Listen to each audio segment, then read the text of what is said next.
Ministro Onyx Lorenzoni, da Cidadania, mais uma vez é um prazer falar com o senhor. A gente conversou ontem lá no Brasil Gente e estamos de volta com o senhor. Cada dia melhor, hein? O senhor está com aspecto melhor que ontem. Eu não sei se é pela hora do dia, mas já está melhorando, já está saindo dessa encrenca que foi o coronavírus, não, ministro? Foi sim, né, Datena? Falamos ontem, né? A doença chegou na quinta-feira passada e aí na sexta eu iniciei o tratamento. Já havia dito ontem lá na Band, né, que foi a associação da hidroxicloroquina com a azitromicina e a ivermectina, que no meu caso, da minha esposa, funcionaram maravilhosamente bem, deram uma resposta muito boa e eu estou já no quinto dia, né, após o aparecimento dos primeiros sintomas, e como tu estás vendo, e também quem está, né, pelo Skype, está acompanhando, né, a Manhã Bandeirantes, já vê que as condições são bem melhores do que era ontem. A cada dia eu estou melhor, graças a Deus. Graças a Deus. Mas eu vou falar mais uma vez para vocês que vocês não tomem remédio sem acompanhamento médico, pelo amor de Deus. Não façam isso de forma alguma. Vocês têm que ter acompanhamento médico, tem a dosagem certa, tem aquilo que você tem que tomar, no momento que você tem que tomar, porque qualquer remédio, até aspirina, mata se você não tiver um acompanhamento médico. Faça o acompanhamento médico que você tem que fazer. E use o protocolo que, de repente, te indicarem, entendeu? Não tenta saber mais que o médico. O ministro tem noção de medicina, porque eu não sabia, ele é formado em veterinária. O meu filho, por exemplo, fez zootecnia. Existe muita semelhança entre o corpo humano e obviamente, o organismo dos animais, não é? Enfim, mas tome muito cuidado. Eu repito, há países que adotavam a hidroxicloroquina com a azitromicina, com um protocolo definitivo, que já não adotam mais. Os Estados Unidos, por exemplo, a despeito daquilo que o Trump acha, o FDA não adota mais esse tratamento, a França parece que também não adota, mas muita gente que tomou esse raio desse negócio deu certo.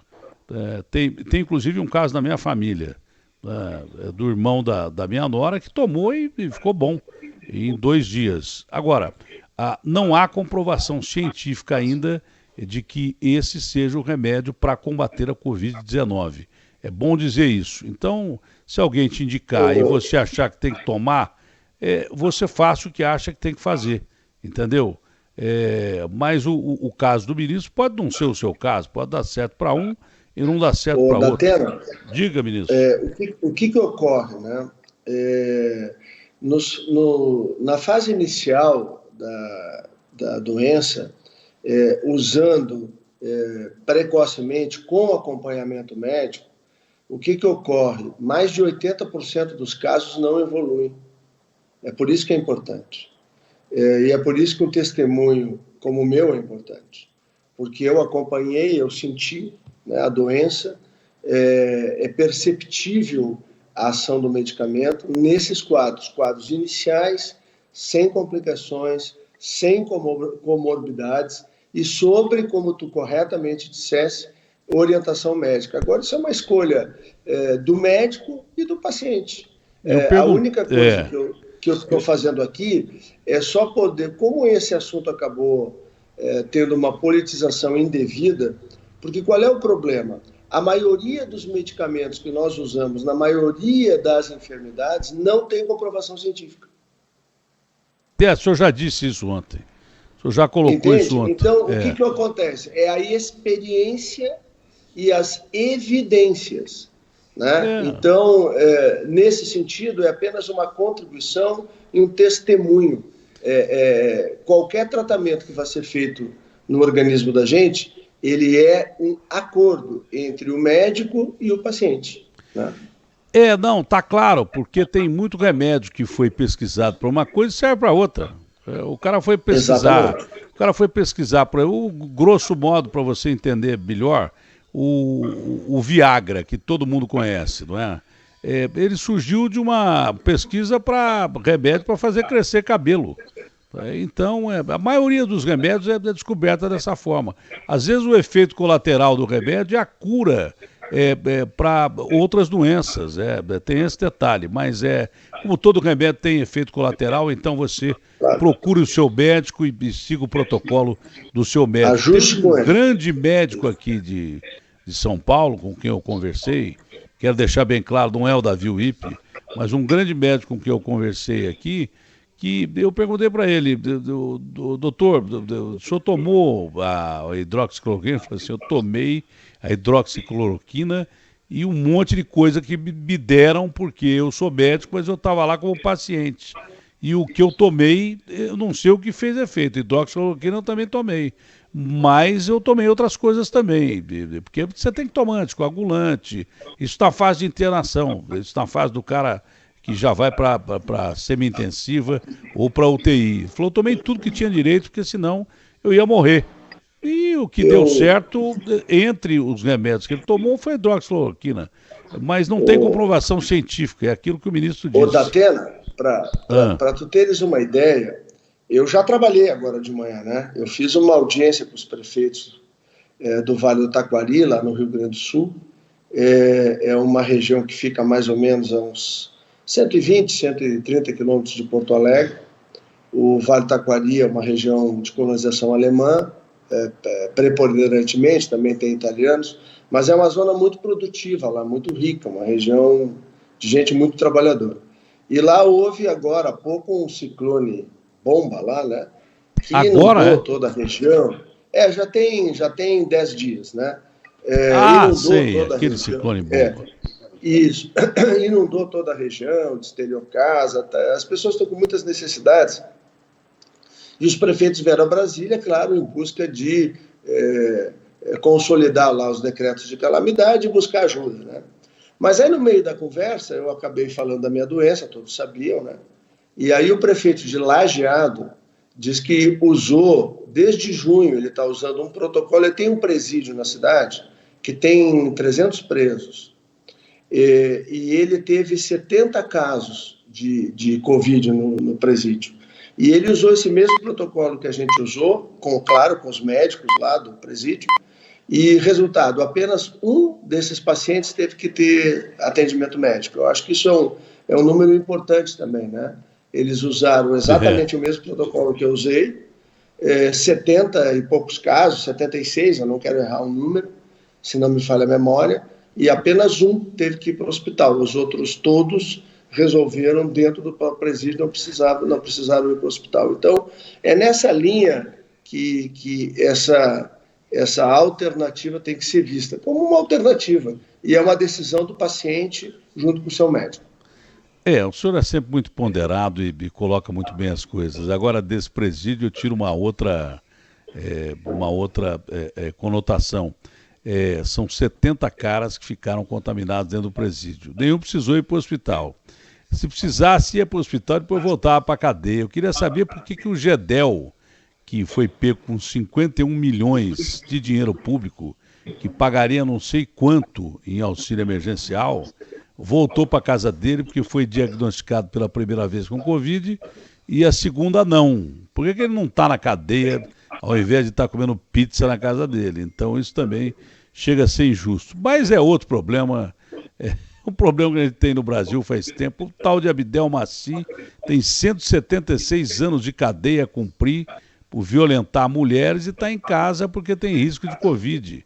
Mas a maioria dos presos que tem risco de Covid está na cadeia, não sai, entendeu? Então, é uma coisa que a gente tem que analisar mais para frente, mas não é o assunto de momento.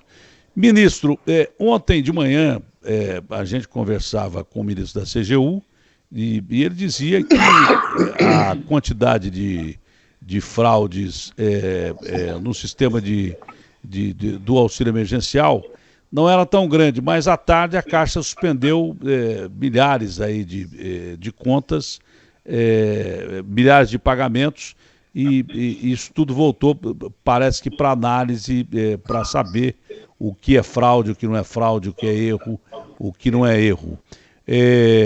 O que é que está sendo feito nesse momento, que além dessa análise, E em quanto tempo o senhor acha que isso pode ser realmente resolvido para pessoas que já tinham processo em andamento?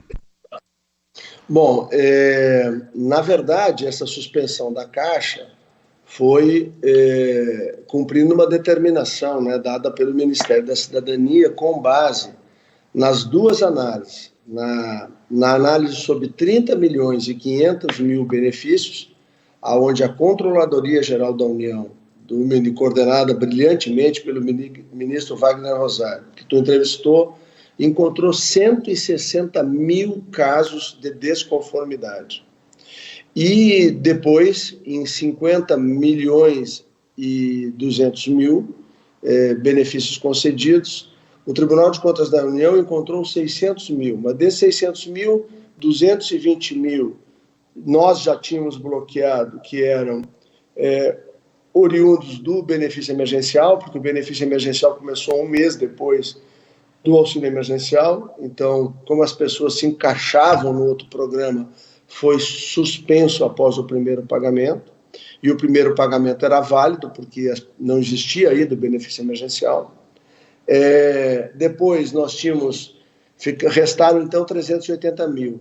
Aí nós temos quase 200 mil, um pouquinho mais de 200 mil, que são benefícios diretos do INSS. Então restaram também 160, 170 mil, que vai mais ou menos bater no 0,4% de tudo, daqueles 50 milhões de auxílios concedidos. Agora, se tu somar os dois números, nós temos algo ao redor de 300 e poucos mil, que é o comando que a gente deu.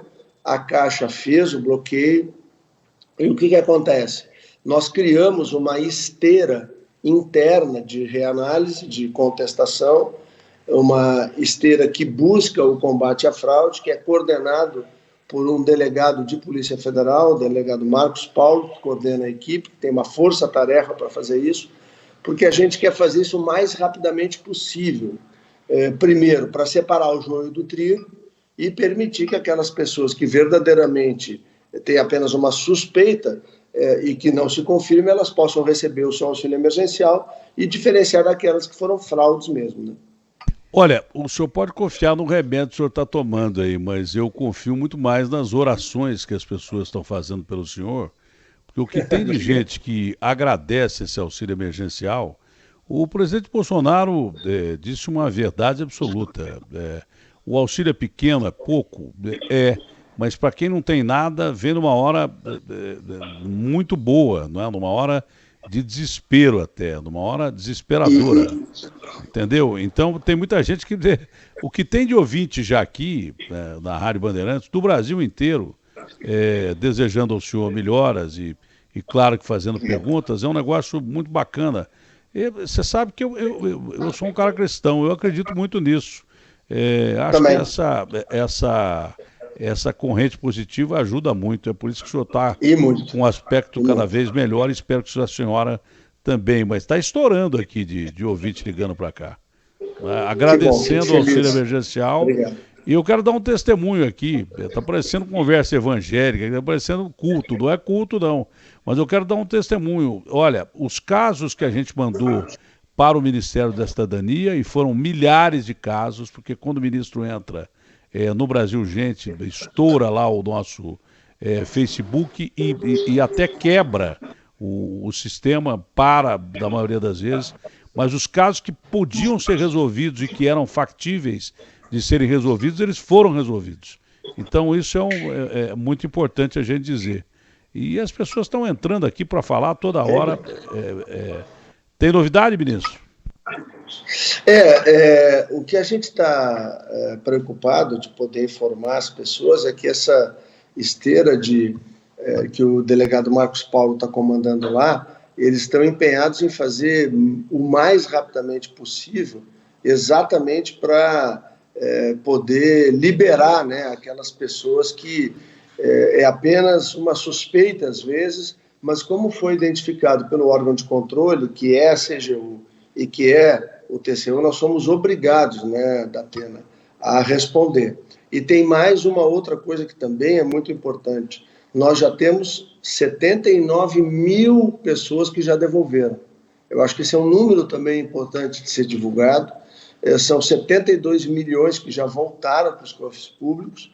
E fica aqui um alerta, né? Todos aqueles que pegaram indevidamente vão ter que devolver esse dinheiro, porque nós vamos buscar, ou através da Receita Federal, ou através do Ministério Público, nós vamos trazer de volta esse dinheiro, a gente vai. O ministro falou aqui, eu não sei se o senhor precisa atender alguma ligação importante, fique à vontade, hein? Fique à vontade, eu vi que o senhor recebeu o recado aí. Tudo ok. Então tudo bem, mas fique à vontade. Está tudo sob controle. Mas o brasileiro é um sujeito honesto, né? Você vê numa situação como essa, tá? 79 mil pessoas devolveram dinheiro, 72 milhões, é um prêmio de loteria, é uma mega sena, os caras devolveram dinheiro. É um negócio assim impressionante como o brasileiro é honesto e por isso que ele precisa ser bem tratado.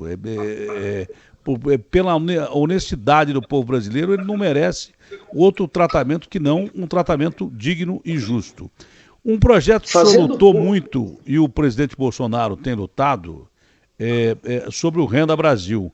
E tudo indica que o Renda Brasil já está praticamente definido e fixado. Mais ou menos quais são os benefícios e como é que vai ser, como é que vai funcionar o Renda Brasil, ministro? Eu não vou alongar muito a entrevista, que eu vi que o senhor está tossindo, ainda é reflexo da doença, deve torrar a paciência, ter que ficar ouvindo um cara perguntando e no meio da recuperação aí. Tá bom? A hora que o senhor se sentir desconfortável também, pode ficar à vontade, ministro. Bom, Datena, como a gente é workaholic, né? Trabalha feito maluco, esses momentos são bons porque a gente pode prestar contas, pode levar informação para as pessoas e pode chegar, né, nas pessoas que mais precisam, e isso me parece que é algo importante para a gente fazer. Deixa eu só, antes de entrar no Renda Brasil, falar que 26 milhões desses 66 milhões são invisíveis e são aqueles informais que há pouco eu falei hoje de manhã com Feira de Santana, né? Falei também lá com Manaus, e são as pessoas que dependem de que as cidades tenham vida, tenham atividade. E aqui vai um recado para os prefeitos, né? Que tem que ter muito equilíbrio e bom senso em fazer todos os protocolos que a saúde e a ciência recomendam, mas, por outro lado, tem que ter atividade econômica, né? Nós já estamos entrando aí no nosso 4º mês, indo para o 5º mês, né, dessa pandemia. Ela originalmente, o auxílio emergencial é resultado disso, foi projetado para 12 semanas, que é o período em que as epidemias normalmente fazem a sua dispersão, vão ao pico e depois entram naquela curva de convivência, né?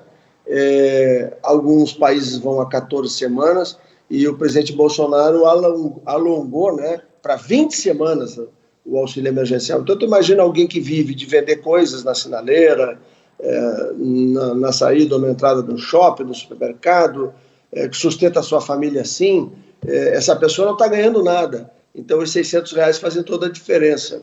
E essa sempre foi uma grande preocupação do presidente Bolsonaro, esses invisíveis, informais, que nunca ninguém tinha enxergado. E hoje a gente os tem lá registrados, com conta bancária aberta, e a gente vai fazer para eles, para além do Renda Brasil, um programa de crédito para eles, de microcrédito, para que eles possam comprar os seus produtos, voltar às suas atividades e possam sustentar com dignidade as suas famílias. São pessoas que, apesar da vida dura e da dificuldade que vivem, nunca pediram auxílio para o Estado, viu? E por isso que o presidente Bolsonaro sempre tem tanto carinho e tanta preocupação com essas pessoas. Mas voltando para o Renda Brasil... Esse é importante, esse projeto é importantíssimo, vai englobar milhões de pessoas. O senhor falou nos invisíveis aí, dá quase a população da Argentina, pô, de invisíveis. São 26 milhões, né? 26 milhões aqui em São Paulo, na Grande São Paulo, que é a maior cidade da América Latina, das 10 maiores cidades do mundo, não é? São Paulo tem 23 milhões de habitantes. 5 milhões a menos de que esses invisíveis que nunca existiram, na verdade, né? Nunca existiram, passaram desapercebidos. Mas o Renda Brasil, que é fundamental. Bom, o Renda Brasil a gente vinha trabalhando desde novembro, quando ainda estava na Casa Civil, porque o programa Bolsa Família, ele acabou se desfocalizando, né? Ele acabou, em muitos momentos da sua história, virou uma pescaria eleitoral, mantém lá as pessoas num grau de dependência muito grande, né? E o presidente Bolsonaro sempre me pediu, né, quando eu vim para a cidadania... É importante o que o senhor disse, importante o que o senhor disse, que ele mantém uma dependência mesmo. É como se fosse uma coisa viciante, não induz o cara a voltar ao mercado de trabalho. Pelo contrário, quando aparece o trabalho, o cara tem medo de perder o Bolsa Família. Isso. É o que o Renda Brasil quer corrigir, não é isso? Exatamente isso, a gente quer corrigir isso, a gente quer trazer o mérito, quer trazer a estimulação para que a família possa prosperar e a gente quer dar tranquilidade. Quando a pessoa, por exemplo, aceitar a chefe de família, o chefe de família, ou o filho ou a filha, uma carteira assinada e vai trabalhar para alguém e aí a renda pula de R$200 em média para 1.000, 2.000, é muito melhor a condição de vida daquela família, isso é óbvio. Mas por que não acontece hoje? Que a pessoa tem medo de assinar a carteira, aí se desentende com o patrão, perde o emprego, volta para a fila do Bolsa, e aí tem uma fila que tem que andar para ela voltar para o programa. Então, nós vamos, no programa Renda Brasil, dar uma garantia de que a pessoa pode ir com segurança, vai ter todo um processo mais simplificado de contratação dessa pessoa, e se ela tiver qualquer dissabor lá, que não dá certo, ela volta automaticamente para o programa, ela não fica desprotegida. Então, esse é um cuidado que nós vamos fazer. Vamos também trabalhar com essa grande rede que tem no Brasil do SUAS, que é o Sistema Único de Assistência Social. São em torno de 200 mil homens e mulheres que estão pelo Brasil todo trabalhando na assistência social nos nossos municípios. Nós vamos trabalhar para que eles possam também cooperar nesse processo de emancipação das famílias, né? Porque o ideal é que as famílias passem a ter renda de 1.000, 2.000, como tem hoje. Mesmo com as dificuldades do auxílio emergencial, para algumas famílias significa uma renda de R$1.200, em alguns casos especiais pode chegar a 1.800. Então, Datena, faz diferença para quem antes ganhava 200, né? Com os bicos fazia 500 ou 600 reais de renda por mês. Da mesma maneira, a gente vai trabalhar com aqueles programas que cuidam das crianças do Hoje Bolsa Família, como, por exemplo, Criança Feliz. Nós temos hoje 1 milhão de crianças de 0 a 36 meses que são atendidas pelo programa. Nós queremos chegar a 2 milhões, 3 milhões de crianças, porque isso vai fazer com que essas crianças tenham depois um desempenho escolar muito melhor. Bom, eu repito, eu vou abreviar a entrevista, tem milhares de perguntas do Brasil inteiro sobre o auxílio emergencial, nós vamos passar para o Ministério da Cidadania, mas eu vou abreviar a entrevista porque eu estou sentindo que o senhor está com dificuldade para falar, que é uma das características da doença, né? A tosse é uma coisa chata pra caramba. O senhor disse que passou muito mal, acho que foi na quinta-feira passada, com tosse. Sexta. O senhor falou, era bom eu deixar o corpo aí e depois vocês me entregam ele bonitinho e tal. Mas como última pergunta, o presidente Jair Bolsonaro testou positivo mais uma vez para o coronavírus. Aparentemente, ele tem todo dia aparecido lá na cerimônia da bandeira, tem conversado com correligionários, aparentemente ele não tem nenhum sintoma grave, aparentemente. O senhor tem conversado com ele? Qual foi a última vez que o senhor falou com ele? E como é que está o presidente da República, ministro? Eu falei com ele ontem, né, por telefone, hoje de manhã a gente trocou algumas mensagens, né?